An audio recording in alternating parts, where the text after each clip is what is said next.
praise. Here we go. Thank you, Miss.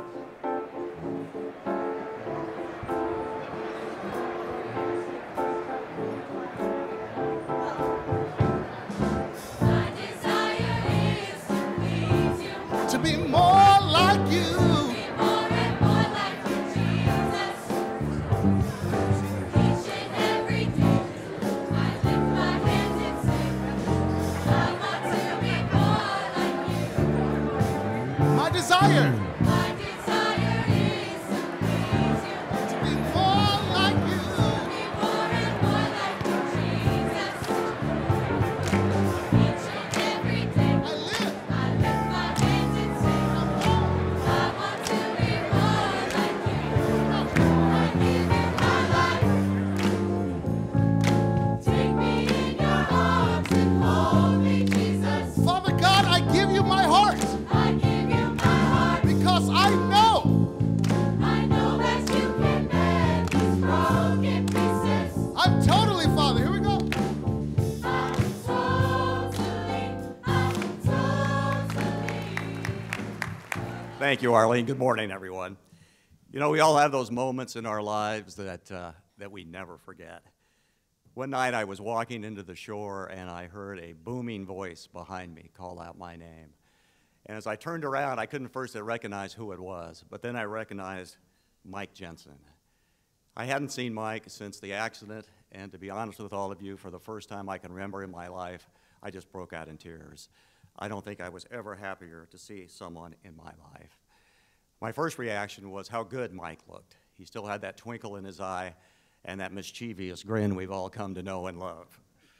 But then, in an instant, it all seemed to flash before me. The horrible day of March 16, 2011, when this town was ripped apart with unimaginable grief at the news of the plane crash at the Long Beach airport. And then, how news swept like wildfire that Mike Jensen had miraculously survived the crash, and how hundreds of people, including many of you here this morning, rushed to Memorial Hospital to pray and to stand in line to give blood for Mike as he fought for his life upstairs. For the next 5 weeks, Mike's life hung in the balance as he endured indescribable pain from his injuries. I remember this period, and I'm sure you do too. When you ran into friends on the street, the first thing you would ask is, what have you heard about Mike Jensen? And then we got the good news. He's gonna make it. He's gonna make it. It would be a journey, but the dorky mule, as he is known by his good friends, the dorky mule is coming back. He's coming back. And through it all, Mike received a gift from his friends, a gift from his wonderful family, and a gift from people that he will never know. It was the gift of love, of inspiration, of hope, of compassion, and of flat-out admiration for the way Mike fought his way back from life-threatening injuries. And today, Mike has a gift for us. For the first time in Long Beach, Mike has offered to share his story before what, not surprisingly in the least, is a record-breaking, sold-out crowd at the Good Friday breakfast of over 900 people. As you will soon hear, Mike's story is one of faith, of strength, of guts, and how God is always with us, even in our darkest hours. Ladies and gentlemen, I am truly honored and privileged now to introduce to you the most courageous man in the room, any room, Mike Jensen.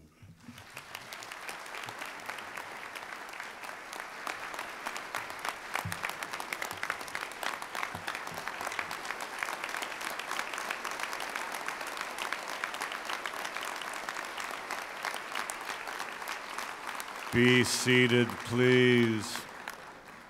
Thank you all for being out here. God gave me more time. I'm here to serve him. Remember this speech and how God used me. It's not about me. As all my friends say, you're just a tool.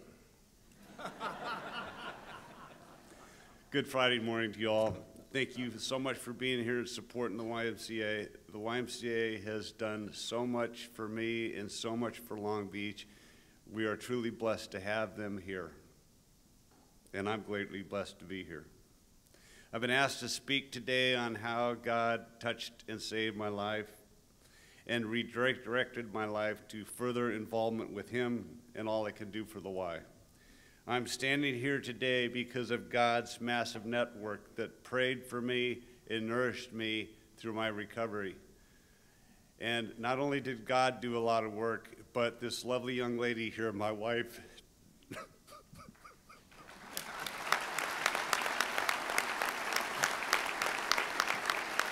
stand up, please.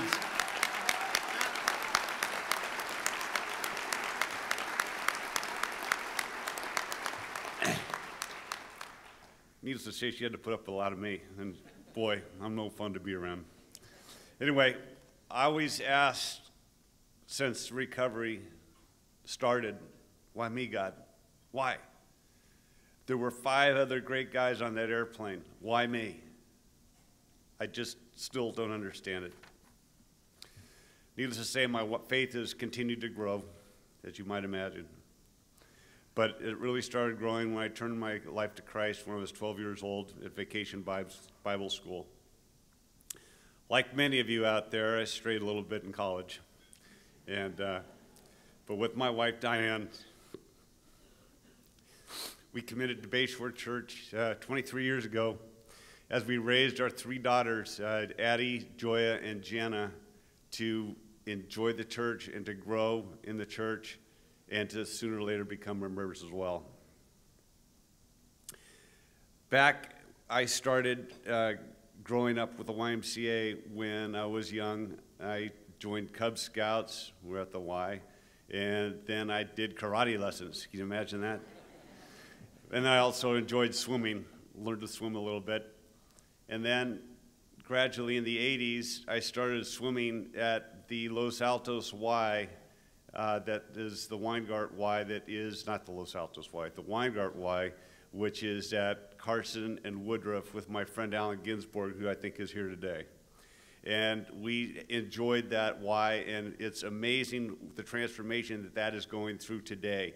If you're out and about driving around, go to Carson and Woodruff, and you'll see how this new life is coming to that building. And that's a shopping center that I also did a little leasing on, so I know a little bit about it. In 1999, my 3 daughters decided to join the YMCA Adventure Guides. Back then it was called Indian Princesses. But we were on the Pomo tribe, and I don't know how we got invited to get in there, but there were a lot of girls that were from the girls' school, elementary school at Naples, and it was just great watching them grow. And sooner or later, somehow I got talked into becoming the chief. My girls fell in love with the YMCA. They enjoyed every Christmas because they got to sell Christmas trees. They enjoyed being there at the Los Altos Y. We also got together on monthly meetings, either bowling or rock climbing or out racing the go-karts, and then also tie-dyeing our annual t-shirt so that we look cool.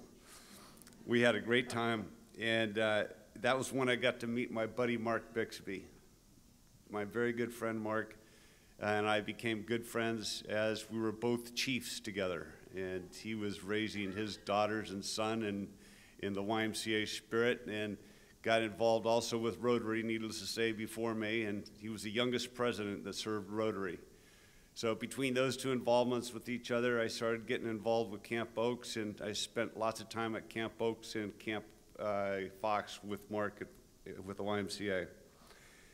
Then Mark decided that it was time for me to start bicycle riding because, seriously, I'd ridden a bunch in my earlier years, but I really got serious, and that's because they always called him go home or go big or go home. And so go big or go home meant we had to ride 6 days a week, and we averaged over 250 miles a day. And it was with the Long Beach Freddies.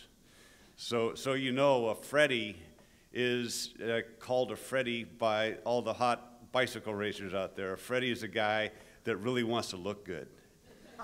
Some of my Freddies are here today. Anyway, we had lots of fun doing that, and then he decided he wanted to come join me at Pacific Retail Partners. And I was honored that A, he would consider joining me, but B, become my mentor for all intents and purposes, even though he worked as a partner. During his relationship at Pacific Retail Partners, he became friends with my partners, Tom, Dean, and Jeff Berger, and we got invited to go on a ski trip together. And that will be the day that changed all of our lives, the lives of Mark Bixby, Jeff Berger, Tom Dean, and Bruce Kroll, and Ken Cruz. Will never be the same. We flew off to Utah to discuss business and ski in one of the safest airplanes in the sky, the Beechcraft 200. As we took off from Long Beach Airport over the 405 freeway, the left engine decided to go. He turned around, Ken Cruz turned the airplane around quickly and got us almost back to the airplane runway. What I experienced and how God, from others around and all the prayers, helped me survive is what some call a miracle. A miracle, as defined by Oxford American Dictionary, is a remarkable event that is attributed to a supernatural agency. The great Long Beach firefighters, many of them are here today, rescued me from that burning wreckage quickly. They arrived on the site almost immediately. They saw the plane going down as they were going north on Cherry, right by the 405 freeway, and the smoke that ensued. They happened to be in their fire gear, just finishing a training run. Coincidence? I don't think so. As they raced to the site, they said all of the signals were green, going north. Still, I don't think that's a coincidence. Finally, as getting to the airport, they pulled in to the gate right by Station 16. Lo and behold, the gate's open. Another miracle. I believe it was a God thing. There would also happen to be an ambulance on the airport runway. That's not normal. After I reviewed the crash scene with the firefighting crew, 5 months later, I rode out on the truck with the firefighting crew, and they showed me how they sprayed water on the fire. 99% of the time, they spray foam on a fire to suffocate everything around the fire. That day, they used water. God thing.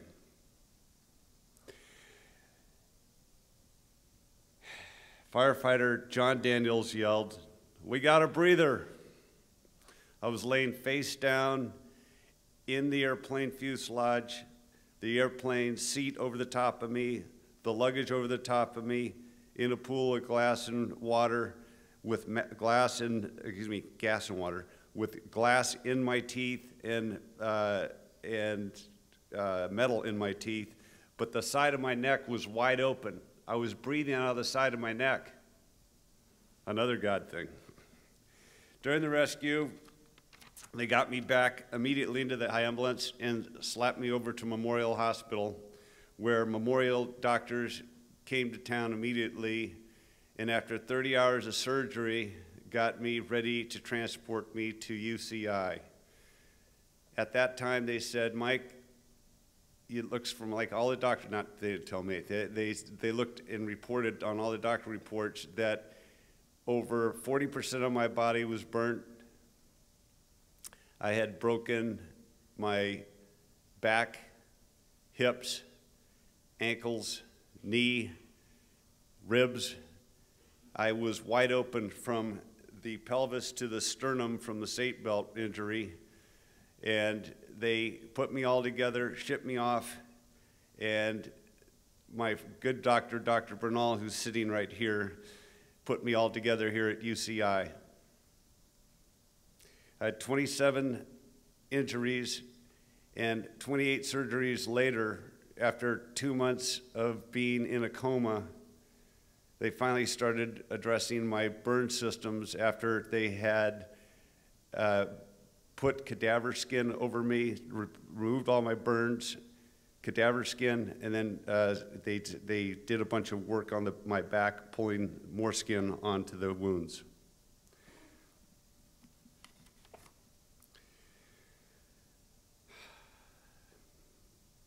I was frequently in the surgery for internal injuries as well. One of my friends came in and said, I was in there visiting your brother Doug and helping with your wounds and stretching you and bending you and flexing you because they didn't want my muscles to atrophy. Thank God I don't remember that. Through all this time, the prayers of Long Beach Bayshore Church, and also Caring Bridge continued to help the doctors and my family go through the issue of healing me. What I experienced during my recovery are all answers for God who helped me survive. Needless to say, I believe in miracles. I'm also thankful for the 52,000 people that contacted Caring Bridge, all documented prayers, unreal. Caring Bridge website is a service that updates those who want to know about an injured person. The advantage of that Caring Bridge is it allows the family members to pay attention to the injured person instead of answering telephone calls, greeting visitors, things along those lines. Nearly at the end of the UCI and my surgeries there, I became a little bit more lucid. As I was laying there, my first memories were, what happened to me? What went on? All of the doctors, all the nurses, all of my family continued to say, you did nothing wrong. It's not your fault. They wouldn't tell me. They wouldn't tell me what happened. I don't know why I was still unaware, but I received 2 telephone calls. One from Mark Bixby and one from Jeff Berger. They said, be calm, relax, we'll see you, you're gonna be okay. I don't understand it. Where did that come from? I kept asking Diane, why did Jeff call me? Why did Mark call me? They just kept shaking their heads. I believe God was reaching out to me through both of those guys while they were in heaven. I continued to pressure my wife and my brother, and their goal was to go ahead and tell me together what had happened. The surgeons wanted me to relax and be calm for my healing. They didn't want me upset. I berated my wife over and over and over again one day when my brother wasn't there, and she finally told me. Needless to say, I cried all day long, and I still cry.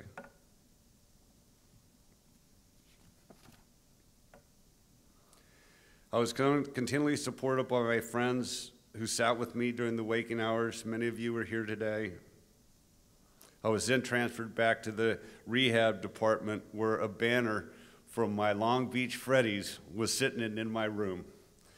And one of the things that we used to say to each other when you're riding hard through Southern California and beyond is you'd hear, you're weak. And what your week was supposed to do was to inspire you to get your butt moving and be better on the bicycle. Well, that's what the sign said. 5 feet wide, you're weak. And it's got all their signatures and all these great pictures. And I'll tell you, that sign was just a real strengthening in my recovery. There was also a great passage that became a favorite written at the bottom of it that said from 2 Corinthians 12:10, which read, that is why, for Christ's sake, I delight in weakness, in insults, in hardships, in persecutions, in difficulties. For when I am weak, I am strong. Needless to say, I was inundated with love and prayer. Every day I was fed and gradually got up, went to physical therapy, cognitive therapy, and just a grind. But I had to keep moving. I regained my motor skills, gradually got able to write, was gradually walking around in a walker around the hospital in my upper body braces. The rehabilitation services at TRS run by Dr. Dr. Wong has just been absolutely fantastic to me. I was going to the outpatient services of TRS with Dr. Wong and Dr. Adams every day from 9 to 3 for 9 months. where every morning I was up, breakfast, off to TRS, where they did nothing but work on my mind, helping me remember things like this speech today. I was constantly mentally tested. I had to constantly get massaged and worked on my arms and legs and all that stuff so I could get out of the walker that I was in. Finally, they got rid of the walker, said, we need you to exercise your core, so no more walker. I also continued to read the Bible daily. And then, lo and behold, I started attending Seacoast Grace Bible study with a couple friends of mine. And lo and behold, a gentleman by the name of Rick Earl, who I believe is here today, who I met 15 years ago with my buddy Alan Ginsborg, who's here today, skiing with Doyle Surratt. And lo and behold, he's the minister in charge of the Bible study. Another God thing. All of this has greatly allowed me to show the grace of my Father through my recovery process. I could not have endured what had happened. I believe that Good Friday is about grace and forgiveness. They are not easy to give, but essential. Gradually, my hours of therapy lessened to 3 days a week, and then to where I walked 3 miles to and from my home to therapy along Long Beach Bayshore. Finally graduated February 2012. I then continued to have therapy at home with a therapist by the name of Connie Zabel. I don't know if she's here today, but wonderful girl who helped me for 6 months, 3 hours a week, to do nothing but strategize on memory, thought, and negotiation skills again. Someday I'll get back to those. I also was visiting a psychiatrist weekly to help me with my expressing my grief and my post-traumatic stress syndrome that I still suffer from here and there, and my loss of my great friends. Grief must be expressed. I continued my monthly visits with Dr. Bernal and Dr. Huang to the end of 2013. Additionally, I've been working with a pain management doctor, Dr. Carl Hess, and he still sees me today, and I'm still battling pain, but at least I've got a normal day these days. I have to take a nap every now and then. I continue to persist with my faith in God. Long Beach, I want to thank you all for your tireless support and your love and your prayers, because prayers matter, and it's obvious it helped. I've chosen to live my life for the 5 men who died by continuing Mark Bixby's vision. If you knew how passionate Mark was about Camp Oaks, you had to see him up there.